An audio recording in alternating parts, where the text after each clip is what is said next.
You're listening to U Radio. Let your voice be heard. My name is Ryan Funk. You're on U Talk, a program dedicated to diversity, highlighting native-born and new Canadians' cultures and experiences. Taiwo Luro is a huge proprietor of technology and believes if you don't get on board with it, you'll fall behind.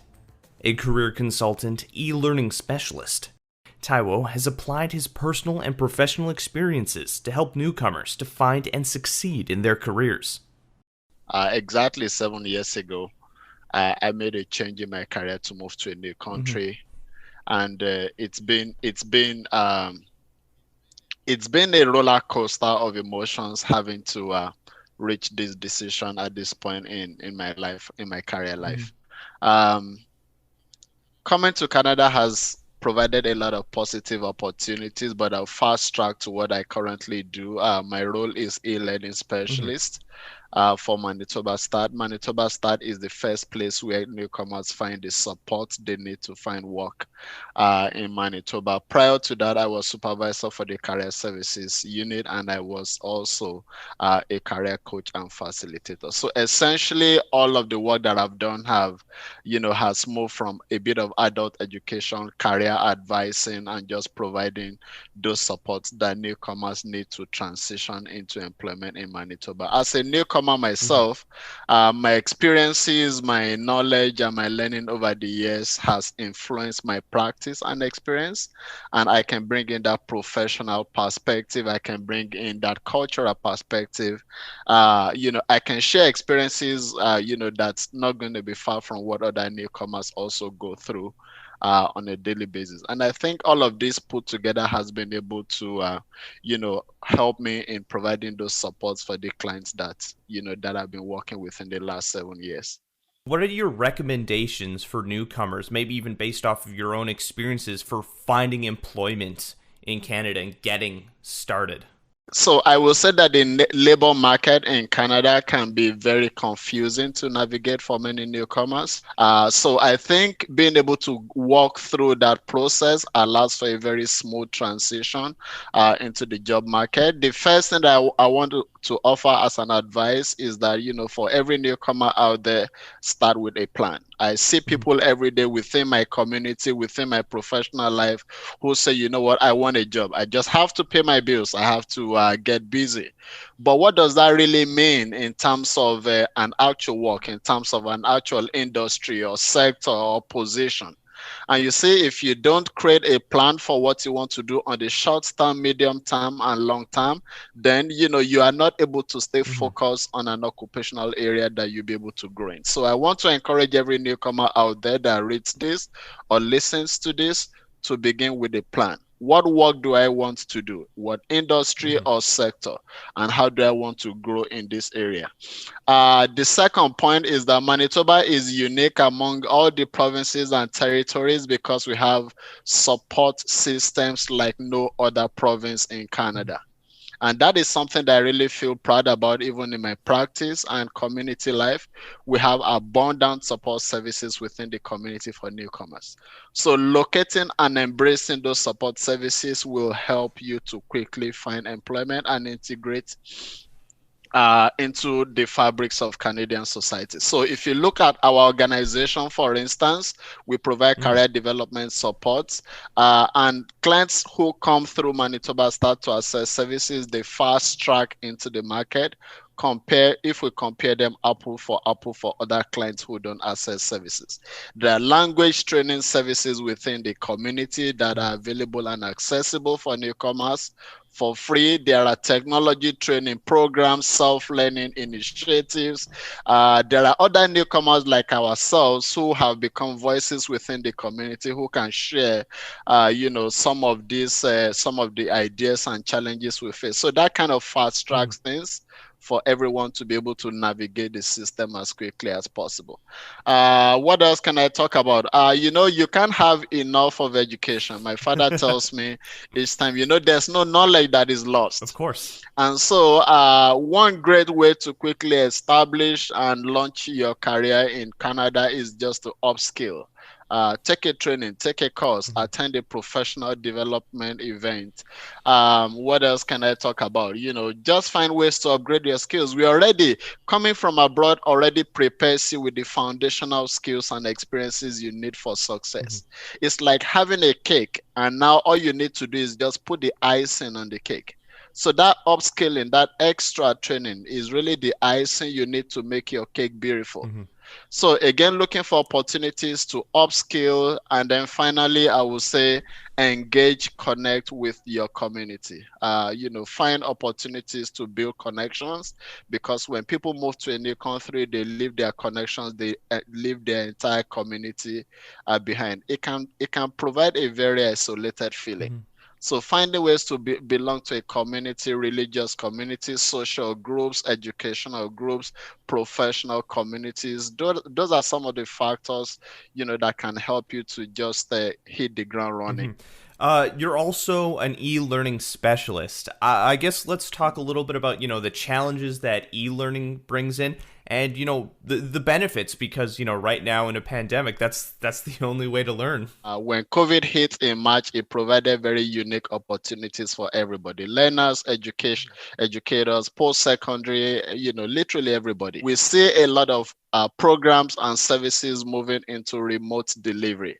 One of the big advantages of the face-to-face learning is that it provides for that in-person connection. So as an example, I do a lot of facilitation, and when I facilitate workshops, we can connect directly with the group of clients that we have. They can ask questions, and they can feel the onus is on the presenter to make all those connections happen, right? But in a face-to-face, it's not the same. Most of the learning is self-directed in a face-to-face environment, and then you have to be self-directed in your approach. You have to be ready to do independent work where the facilitator is not there. For many newcomers, that might be something that is different, but it's not impossible. It's just quickly adapting into the new environment. One of the things that I wanted to talk about again is actually the learning space in itself. Um, if you're in a face-to-face learning environment, it's different in the format that the facilitator creates the space, ensures that the space is ready, the space is safe and conducive for learning. There is that positive, air within the room. But in an online delivery, the onus is now on the learner to create that space. So think about a newcomer who comes to Canada with 4 children, lives in a very small 2-bedroom unit, and they have to create a convenient space for them to be able to take their programs and services. If the children are not yet engaged in schoolwork, that poses a challenge to have that quiet, safe, quiet environment for learning. So that's something to that I think people can think about. Again, learning in a face-to-face environment provides for that Mhm. community of learners. You belong to a group of 12, 15 people. That's your first network Mhm. to start with, Of right? course. So you feel that connection. You feel like you belong to a group. In the online environment, although we can replicate that through some live Mhm. sessions, the feeling is not the same, because now you can't exchange contacts. You can't talk about some personal issues that are affecting you. You can't talk about what this person is doing about their settlement, or what that person is not Mhm. doing. So we see that that is a little bit restricted and out of the scope. So that can also be a challenge. And I think that it's just a game changer for everybody at this time. But like I said, Mhm. adaptability is the key thing. Even if this is happening to you at the initial time, just quickly walk around it, and it's the way to go for the future. Mhm. You talk about adaptability. Is that something that you learned, through your personal journey from Nigeria coming over to Canada? I wanted to say that growing up, I had very humble Mhm. experiences, and you have to live through life building a lot of resilience, adapting to multiple circumstances, and living through everyday challenges.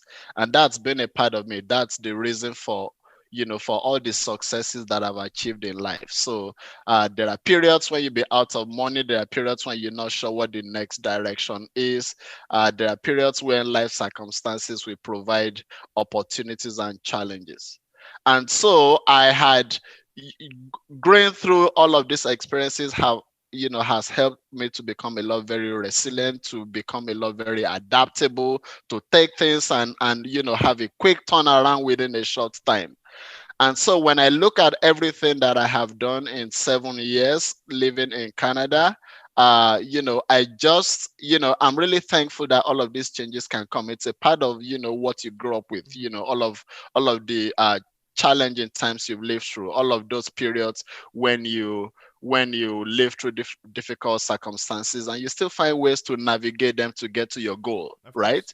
And so as an example, if I come into Canada and I have a $20,000 as an example, okay, and my rent is very expensive. In another 6 months, it's very unlikely that I won't have spent a lot of this money on rent, purchasing a vehicle, family needs, etc. But what happens to a newcomer who goes out without money?